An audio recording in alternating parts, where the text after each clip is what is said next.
안녕하세요. 김원준입니다. 오늘부터 여론조사 공표 금지 기간입니다. 어제까지의 조사 결과만 발표 가능하고 새로운 여론조사는 안 됩니다. 이런 규정이 생긴 건 자유당 시절인 1950년대 자유당의 불리한 조사를 의원 선거에서 금지하면서부터 시작됐습니다. 이후 87년, 92년을 거치면서 대선 기간 여론조사 공표도 금지가 됩니다. 부정확한 여론조사가 여론을 호도한다는 이유에서입니다. 선진국 대부분의 국가에서는 8, 90년대 거꾸로 이 규정을 폐지합니다. 국민의 알 권리가 더 중요하기 때문인데요. 선진국들이 이런 규정을 폐지해 갈 때 우리는 거꾸로 대선까지 확대한 겁니다.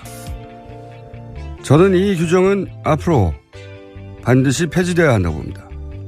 유권자가 정보로부터 차단된 깜깜이 기간 동안 인터넷, 소셜미디어를 통한 가짜뉴스가 판을 칠 것이 틀림없기 때문이고, 보다 근본적으로 부정확한 여론조사나 그 정치적 악용은 그것대로 보완하고 해법을 찾아갈 문제이지, 문제가 있다고 국민의 알 권리를 근본적으로 차단해버리는 금지와 통제로 모든 문제를 해결하라는 전 근대적 사고방식이기 때문입니다. 김원준 생각이었습니다.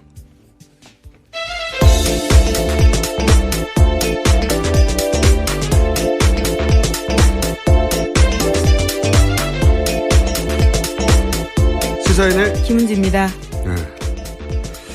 이 여론조사 공표는 지금이 아니면 또 말할 타이밍이 없어서 제가 한번 언급했는데, 왜냐하면 5년 기다려야 되잖아요. 또 이 얘기를 하려면. 대선, 네. 네. 이 자유당 시절 시작된 거군요. 여당에 불리하다고. 그리고 이제 92년에는, 부정확한 여론조사로, 여론에 악영향을 준다. 그것도 좀 이해가 안 가는데, 근데 다른 나라도 그랬었어요. 여론조사가 실제로 부정했어요. 그때는 기법이 지금처럼 발달하지 못했고. 이거 아주 옛날이니까요. 예. 네. 실제로 부정했고, 그걸 이제 자기들이 유리하게 만들어내서 악용한 게 있죠. 근데 이제 이게 없어져 간 것은 결국은 사람들이 알 권리가, 국민들의 알 권리가 특히나 5년에 한 번, 뭐 4년에 한 번은 대선 기간에 가장 중요한 정보 중에 하나인데, 참고할 만한. 그걸 못하게 하니까 결국은 이제 다 없애버렸는데, 이제는 이게 여론조사보다 더 훨씬 심각한 게 가짜뉴스잖아요. 안 나오는 6일 동안 가짜뉴스가 판을 칠 텐데, 여론조사는 이제는 이제 여론조사 심의에 등록도 해야 되고. 그렇죠. 굉장히 네. 자세히 볼 수 있습니다. 이상하면 따질 수나 있죠. 이제 카톡으로 틀림없이 가짜 여론조사, 가짜뉴스. 이미 뭐 10,000건 이상 불법 여론조사가 페이스북에 유통됐다고 하는데, 남은 6일은 더 하겠죠. 그러니까 이제 오히려 그런 조사를 막는 게, 더 큰 문제를 불러일으킨다. 그리고 사실은 알 권리를 이렇게 다 막아서 해결하려고 하면 안 되죠. 금지하고. 그래서 한번, 언급을 해뒀습니다. 아니면 지금 아니면 앞으로 5년 있다가 다시 해야 되기 때문에. 자, 어제 마지막 토론회가 있었죠? 네, 그렇습니다. 어제 사회 분야 TV 토론이었습니다. 네. 사회 분야가 사실은 다 갖다 붙일 수 있는. 그렇긴 하죠. 온갖 것을 다 갖다 붙일 수 있는. 자, 그러면 어제 여러 후보들이, 일본 후보이기 때문에 일본 후보가 공격을 제일 많이 받는 건 항상 그래왔고, 그러다 보니까 이제 문재인 후보가 주로, 질문을 받고 답하는 지금 저희 담은 목소리들 많은데, 자, 첫 번째는 뭡니까? 누구와 누구 사이의 공방입니까? 네, 문재인 후보와 홍준표 후보 사이 공방입니다. 홍 후보가 적폐 논란에 대해서 새로운 버전으로 이야기를 꺼냈습니다. 자신을 화용하는 게 아니냐, 이런 이야기를 했는데요. 한번 내용을 보시면 맥락을 알 수 있습니다. 어제 토론회를 못 보신 분들은 주고받는 몇 마디만 들어보면 금방 어떤 공방이 오가는지 아실 수가 있습니다. 들어보시겠습니다. 문 후보님이 대통령이 되시면 보수 불태우겠다고 했거든요. 그럼 나는 화형당하겠네요. 횃불 발언 이야기합니까? 제가 횃불을 이야기한 것은 우리 시민들이 들고 있는 촛불이 더 커져서 거대한 횃불이 되고, 거대한 횃불들이 보수 정권이 만들어온 적폐들을 다 우리가 청산해야 된다. 그 말씀을 드린 것이죠. 보수 불태우겠다는 그 말은 안 했구먼요. 횃불은 상징적인 표현 아닙니까? 아, 네네. 네. 이 공방을 좀 더 왔다 갔다 했죠. 예. 네, 그 이후에 이해찬 의원 이야기까지 꺼내면서 보수 괴멸하겠다고 하는데 그럼 난 문드러지겠냐 이런 이야기도 했습니다. 이게 이제 홍준표 후보 특유의 기술이죠. 예. 자기 지지자를 향해서 저쪽에서 우리를 다 없애버린다는데 하는 그런 갈라치기 기술인 것이고, 예. 문재인 후보도 문재인 후보 지지자들에게 설득될 적절한 답변을 했던 공방인 것 같습니다. 자, 그리고 이번에는 문재인 후보가 홍준표 후보를, 이거는 이제 홍준표 후보가 문재인 후보를 공격한 것이고요. 문재인 후보가 홍준표 후보를 공세를 취한 대목도 있습니다. 그게 4대강이었죠, 처음에? 예, 4대강 관련된 질문을 던졌습니다. 어떻게 생각하느냐라고 하는데 홍준표 후보는 4대강 찬성한다 이렇게 유일하게 밝혔습니다. 그렇죠. 환경 문제가 화장 때문이 아니다. 네, 들어보시겠습니다. 4대강 사업 때문에 수질이 악화됐는데 그에 대한 대책이 무엇입니까? 4대강 때문에 녹조가 많이 늘었다. 동의하십니까? 예. 녹조는 질소와 인이 고온다습한 기후하고 만났을 때 녹조가 생깁니다. 맞는 말씀인데 그나마 강이 흐르면 낫죠. 아니, 강이 흐르는 게 소양댐이 지금 1년에 갇혀 있는 시간이 얼마인 줄 압니까? 232일입니다. 소양댐 녹조 있습니까? 4대강 때문에 수질이 악화된 것이 아니다. 그거는 그래서 4대강 보도는 그대로 두겠다. 그거는 잘한 사업입니다. 네, 이건 이제 문재인 후보 쪽의 기술이죠. 예. 4대강에 관해서는 국민 여론이 이제 환경 문제의 주범이라고 하는데 크게 이견이 없는 상황인데 홍준표 후보는 유독 4대강에 관해서는 잘한 사업이라고 강변하는, 제가 알기로는 그 도지사나 주요 정치인 중에 이렇게 4대강을 옹호하는 사람이 이제는 거의 없거든요. 그러다 보니까 기술이 들어간 거죠. 예. 홍준표 후보는 거기에 대해서 이제 화학식을 들며 굉장히 자세한 지식을 뽐냈습니다. 네, 본인은 이미 잘 알고 있다. 전문가다. 잘못 알고 있는 거라고 반론을 제기하긴 했습니다만 환경학자가 아니다 보니까 이 대목은 평행선을 달렸지만 문재인 후보의 기술이 드러난 대목이다. 자, 다음 공방은 누구와 누구 사이의 공방입니까? 네, 홍준표 후보와 유승민 후보 사이 공방입니다. 아하. 유승민 후보가 과거에 사형제 관련 찬성 발언에 대해서 홍준표 후보 이야기를 꺼내면서 공격을 한 겁니다. 그러면서 이제 성폭행으로 넘어가서. 예, 그렇죠. 이게 이제 유승민 후보의 기술이었죠. 자, 들어보시겠습니다. 내가 지금 어제 바른정당 의원들을 이렇게 만나보니까 내가 처음 와서 좀 만나보자고 내가 갔어요. 가니까 왜 나오려고 하냐? 그래 물으니까 후보가 덕이 없어서 도저히 대선을 못 치르겠다. 그래서 나오려고 한다고 합니다. 성완종 1억 사건으로 뇌물 재판을 받고 계시는 중이고 대부분 재판이 나면 대통령이 그만두셔야 될 사람이고 그다음에 그거는 그 성범죄의 강간 미수를 스스로 그래 하신 분인데 지금 뭐 다른 후보를 그렇게 비방할 자격이 있으십니까? 그러니까 그 같은 당에 있던 의원들이 유 후보 덕이 없다고 14명이나 뛰쳐나오지 않습니까? 그거 가서 그 단속이나 잘하세요. 그거는. 자, 이게, 유승민 후보가 홍준표 후보사에 있었던 공방, 예. 자격에 대해서 얘기하니까 덕이 없다. 예. 오히려 그렇게 받아치고 있는 거죠. 예. 이 덕이 없다는 발언은 사실 그 인성에 대한 이야기이기 때문에 이 대통령 후보 토론회에서는 잘 등장하지 않는 거거든요. 너 성격이 안 좋아 이런 종류의 이야기인데 날이 섰던 거죠. 양쪽 모두. 예. 이 강간미수 그랬더니 덕이 없다 이렇게 대받아치. 사실 어제 토론회 중에는 두 사람 사이에 가장 날이 섰던 토론이었던 것 같습니다. 자, 그리고 이제 문재인 후보와 안철수 후보 간에도 공방이 있었죠? 네, 개파 패권주의 놓고 서로 격돌했습니다. 안철수 후보의 공격이었고 안철수 후보의 기술이었던 거죠. 예, 적폐와 관련된 이야기를 그렇게 끌어들인 겁니다. 그러니까 문재인 당 아니냐라고 말하는 안철수 후보의 공격입니다. 들어보시겠습니다. 저는 개파 패권주의가 가장 마지막으로 남은 적폐라고 봅니다. 개파 패권주의는 끼리끼리 나눠 먹는 것 아니겠습니까? 공감하고요. 그러나 국민의당은 우리 안후보님의 당이나 마찬가지 아닙니까? 개파 패권주의 말할 수 있겠습니까? 국민의당을 창업했다, 창업주다 그렇게 말씀하시잖아요.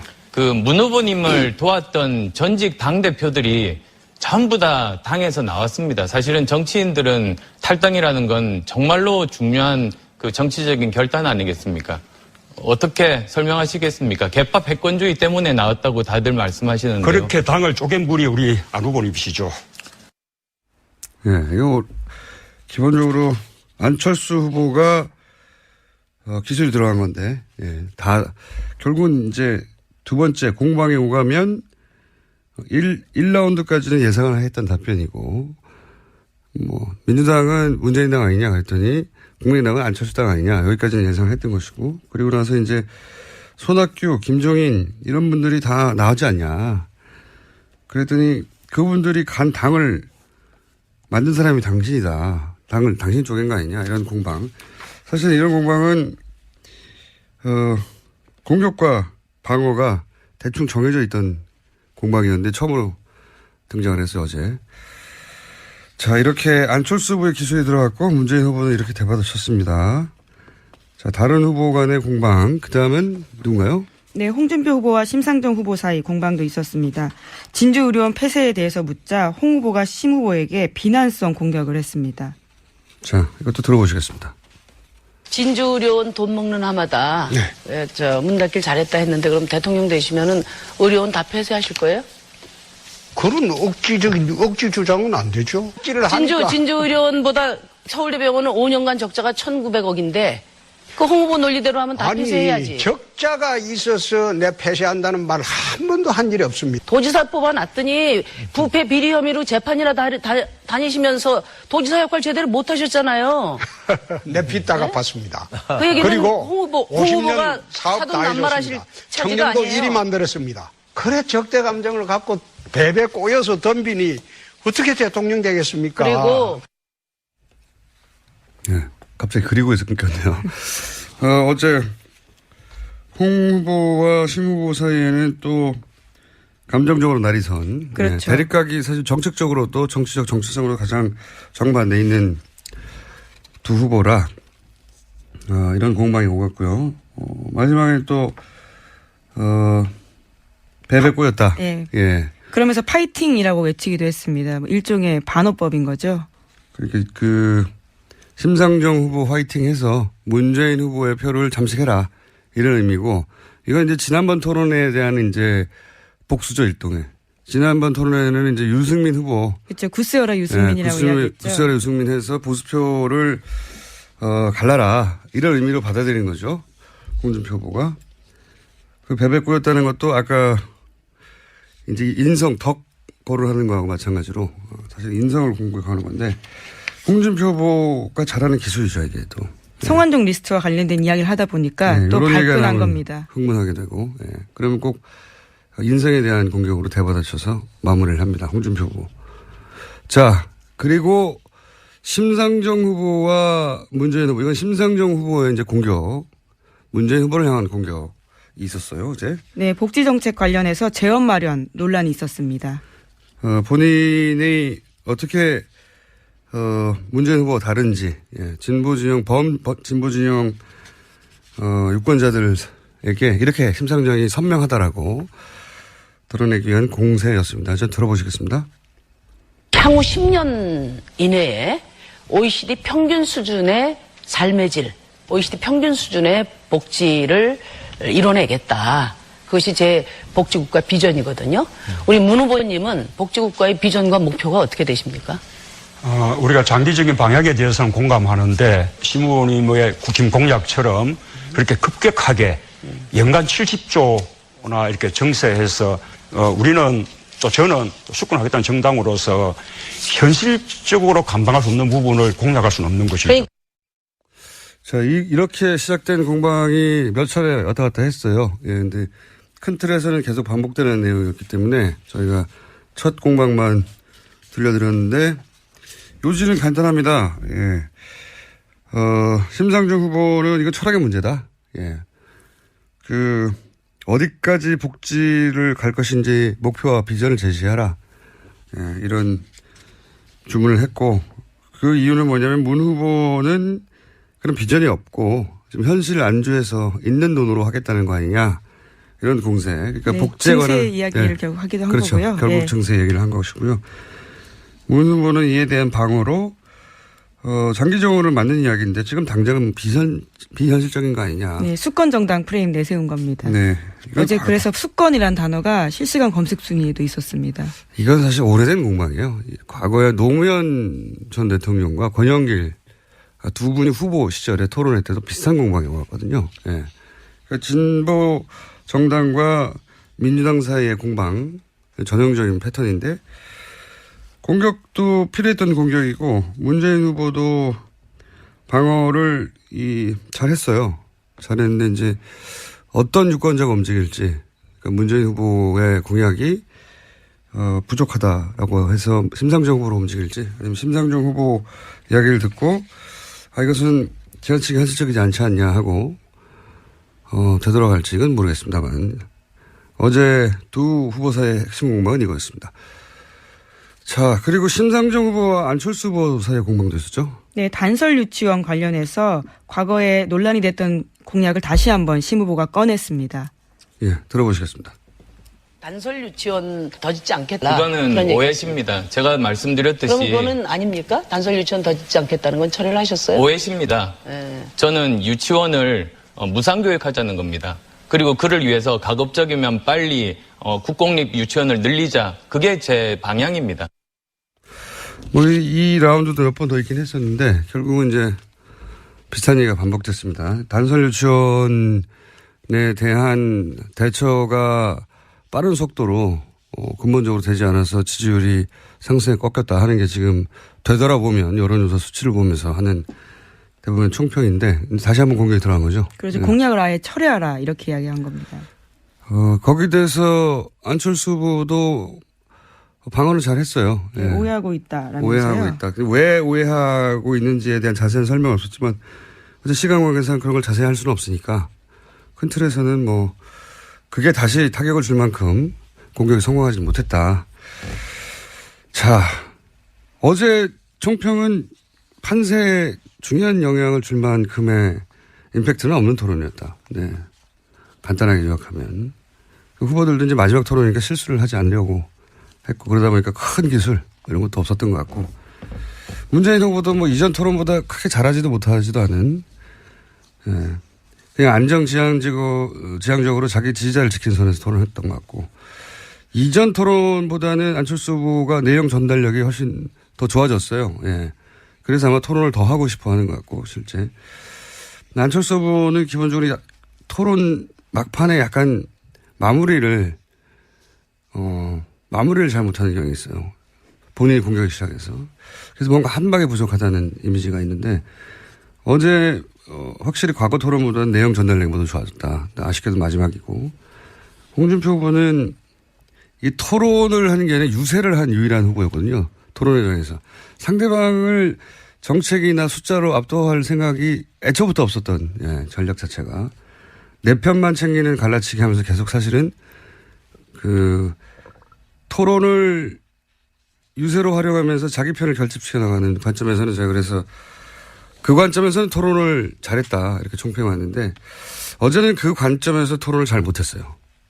계속 토론을 통해 득표를 쌓아왔다면 어제는 이제 일정 정도 자기 편 코어는 모으고 중도 보수로 이제 확장해 나가야 하는 타이밍이었단 말이죠.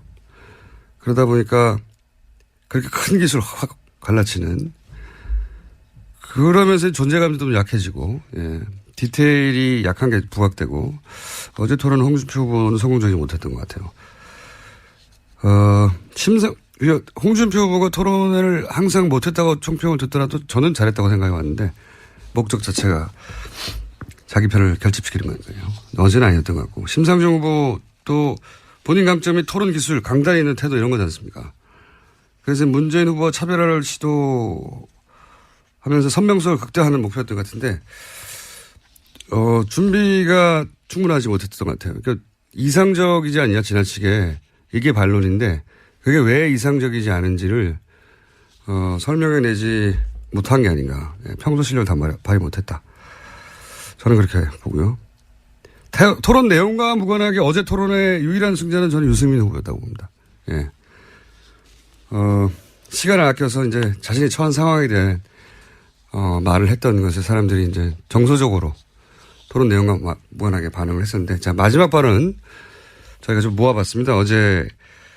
제가 어제의 승자가 유승민 후보였다라고 말씀드린 이유가 등장하는데, 마지막 발언 중에 핵심 저희가 모았습니다. 5년 전 이 약속을 지키지 못했습니다. 세월호의 아픔, 또 국정농단의 아픔을 겪었습니다. 제가 부족했던 탓입니다. 죄송합니다. 경비원 아들도 대통령이 될 수 있는 나라, 까막눈의 아들도 대통령이 될 수 있는 나라, 바로 대한민국입니다. 그것이 이 나라 민주주의입니다. 12월 9일 부탁드립니다. 저 안철수 양당 기득권 세력들 물리치고 새로운 정치 시대 만들려고 여기까지 왔습니다. 내일부터 녹색 정치 혁명이 시작됩니다. 안보는 저는 누구보다도 굳건한 보수입니다. 정통 보수입니다. 그러나 민생은 그동안의 낡은 보수가 이제 생각을 바꿔야 됩니다. 국민 여러분께서 저희 손을 잡아주십시오. 고맙습니다. 정권 교체를 위해서 양보도 해야 했고 또 사표론 때문에 저희가 노력한 만큼 평가를 받지 못할 때도 있었습니다. 그러나 이번 대통령 선거 촛불이 이미 정권 교체 해놓으셨습니다. 자, 마지막 발언들 중에 저희가 좀 가능하면 뭐랄까요, 인상에 남는 부분만 골라보려고 했는데, 문재인 후보는 이제 5년 전에 죄송하다. 네, 이 부분은 선거를 바로 앞두고 죄송하다는 말을 하는 경우가 잘 없기 때문에 저희가 골라봤고, 이번에는 꼭 뽑아달라는 얘기죠. 과거의 지지자들이 다시 한번 결집해달라는. 홍준표 후보는 잘 나가다가 이제 12월 9일. 네, 대선은 5월 9일입니다. 5월 9일인데. 12월 9일은 탄핵소추안 국회 의결된 날이거든요. 원래 이제 12월에 있으니까 12월과 9일이 이제 헷갈렸던 거죠. 재밌어서 저희가 한번 뽑아본 거고요. 그리고, 안철수 후보는 내일부터 녹색혁명이다. 요 대목도 의미는 알겠는데 사람들이 이제 붙잡아내서 왜 내일부터 녹색혁명이라고 진작에 녹색혁명이 일어났어야 승리하지 않겠냐. 그렇게 해석할 수 있는 대목이라고 뽑아봤고, 유승민 후보는 12척을 저희가 지금 뽑지 못했네요. 마무리 발언에서. 이게 어제 인상적인 발언이었는데 이제 다 탈당하고 13명이 탈당하고 이제 본인의 처지를 이수진 장군의 12척이 여전히 남아있다라고 비유하면서 말했는데, 이 대목이 정서적 어필이 있었을 거라고 봅니다. 예. 그리고 심상정 후보도 무난하게 본인이 마지막에 해야 될 말을 했고요. 자, 여기까지 할까요? 네. 네. 네, 바른정당 소식 하나 말씀드리자면요. 네. 황영철 의원이 탈당 보류하겠다 이렇게 밝혔습니다. 그래서 13명에서 12명으로 줄었습니다. 장제원 의원, 권성동 의원 등등을 탄핵에서 앞장섰던 분들은 받지 못하겠다, 뭐 이런 논란에 오가는 가운데 황영철 의원이 이제 보류를 한 거죠. 예. 저희가 이 부분은 다시 짚어보겠습니다. 따로 인터뷰로. 여기까지 하겠습니다. 시사인의 김은지였습니다. 감사합니다. 악용은 그것대로 보완하고 해법을 찾아갈 문제이지, 문제가 있다고 국민의 알고를 근본적으로 차단해버리는 금지와 통제로 모든 문제를 해결하라는 전 근대적 사고방식이기 때문입니다. 김원준 생각이었습니다.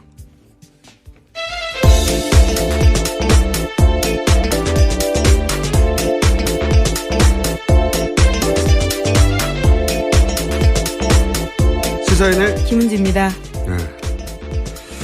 이 여론조사 공표는 지금이 아니면 또 말할 타이밍이 없어서 제가 한번 언급했는데, 왜냐하면 5년 기다려야 되잖아요. 또 이 얘기를 하려면. 대선. 네. 네. 이게 자유당 시절 시작된 거거든요. 여당에 불리하다고. 그리고 이제 92년에는 부정확한 여론조사로 여론에 악영향을 준다.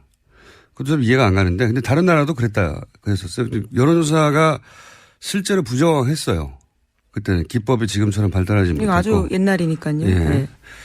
실제로 부정했고 그걸 이제 자기 있는 촛불이 더 커져서 거대한 횃불이 되고 그 거대한 횃불들이 보수 정권이 만들어온 적폐들을 다 우리가 청산해야 된다. 그 말씀을 드린 것이죠. 보수 불태우겠다는 그 말은 안 했구먼요. 횃불은 상징적인 표현 아닙니까? 네네. 네. 이 공방을 좀 더 왔다 갔다 했죠. 예. 네, 그 이후에 이해찬 의원 이야기까지 꺼내면서 보수 괴멸하겠다고 하는데 그럼 난 문드러지겠냐 이런 이야기도 했습니다. 이게 이제 홍준표 후보 특유의 기술이죠. 예. 자기 지지자를 향해서 저쪽에서 우리를 다 없애버린다는데 하는 그런 갈라치기 기술인 것이고, 예. 문재인 후보도 문재인 후보 지지자들에겐 설득될 적절한 답변을 했던 공방인 것 같습니다. 자, 그리고 이번에는 문재인 후보가 홍준표 후보를, 이거는 이제 홍준표 후보가 문재인 후보를 공격한 것이고요. 문재인 후보가 홍준표 후보를 공세를 취한 대목도 있습니다. 그게 4대강이었죠, 처음에? 예, 4대강 관련된 질문을 던졌습니다. 어떻게 생각하느냐라고 하는데 홍준표 후보는 4대강 찬성. 안녕하세요, 김원준입니다. 오늘부터 여론조사 공표 금지 기간입니다. 어제까지의 조사 결과만 발표 가능하고 새로운 여론조사는 안 됩니다. 이런 규정이 생긴 건 자유당 시절인 1950년대 자유당의 불리한 조사를 의원 선거에서 금지하면서부터 시작됐습니다. 이후 87년, 92년을 거치면서 대선 기간 여론조사 공표도 금지가 됩니다. 부정확한 여론조사가 여론을 호도한다는 이유에서입니다. 선진국 대부분의 국가에서는 8, 90년대 거꾸로 이 규정을 폐지합니다. 국민의 알 권리가 더 중요하기 때문인데요. 선진국들이 이런 규정을 폐지해 갈 때 우리는 거꾸로 대선까지 확대한 겁니다. 저는 이 규정은 앞으로 반드시 폐지되어야 한다고 봅니다. 유권자가 정보로부터 차단된 깜깜이 기간 동안 인터넷, 소셜미디어를 통한 가짜뉴스가 판을 칠 것이 틀림없기 때문이고, 보다 근본적으로 부정확한 여론조사나 그 정치적. 그렇습니다. 어제 사회 분야 TV 토론이었습니다. 네. 사회 분야가 사실은 다 갖다 붙일 수 있는. 그렇긴 하죠. 온갖 것을 다 갖다 붙일 수 있는. 자, 그러면 어제 여러 후보들이, 일본 후보이기 때문에 일본 후보가 공격을 제일 많이 받는 건 항상 그래왔고, 그러다 보니까 이제 문재인 후보가 주로, 질문을 받고 답하는 지금 저희 담은 목소리들만 하는데, 자, 첫 번째는 뭡니까? 누구와 누구 사이의 공방입니까? 네, 문재인 후보와 홍준표 후보 사이 공방입니다. 홍 후보가 적폐 논란에 대해서 새로운 버전으로 이야기를 꺼냈습니다. 자신을 화용하는 게 아니냐 이런 이야기를 했는데요. 한번 내용을 보시면 맥락을 알 수 있습니다. 어제 토론회를 못 보신 분들은 주고받는 몇 마디만 들어보면 금방 어떤 공방이 왔는지 아실 수가 있습니다. 들어보시겠습니다. 문 후보님이 대통령이 되시면 보수 불태우겠다고 했거든요. 그럼 나는 화형당하겠네요. 횃불 발언 이야기합니까? 제가 횃불을 이야기한 것은 우리 시민들이 들고 있는 이들이 유리하게 만들어내서 악용한 게 있죠. 근데 이제 이게 없어져 간 것은 결국은 사람들이 알 권리가, 국민들의 알 권리가 특히나 5년에 한 번, 4년에 한 번은 대선 기간에 가장 중요한 정보 중에 하나인데 참고할 만한 그걸 못하게 하니까 결국은 이제 다 없애버렸는데, 이제는 이게 여론조사보다 더 훨씬 심각한 게 가짜뉴스잖아요. 안 나오는 6일 동안 가짜뉴스가 판을 칠 텐데, 여론조사는 이제는 이제 여론조사 심의에 등록도 해야 되고. 그렇죠. 굉장히 네. 자세히 볼 수 있습니다. 이상하면 따질 수나 있죠. 이제 카톡으로 틀림없이 가짜 여론조사, 가짜뉴스. 이미 10,000건 이상 불법 여론조사가 페이스북에 유통됐다고 하는데, 남은 6일은 더 하겠죠. 그러니까 이제 오히려 그런 조사를 막는 게, 더 큰 문제를 불러일으킨다. 그리고 사실은 알 권리를 이렇게 다 막아서 해결하려고 하면 안 되죠. 금지하고. 그래서 한번, 언급을 해뒀습니다. 아니면 지금 아니면 앞으로 5년 있다가 다시 해야 되기 때문에. 자, 어제 마지막 토론회가 있었죠? 네.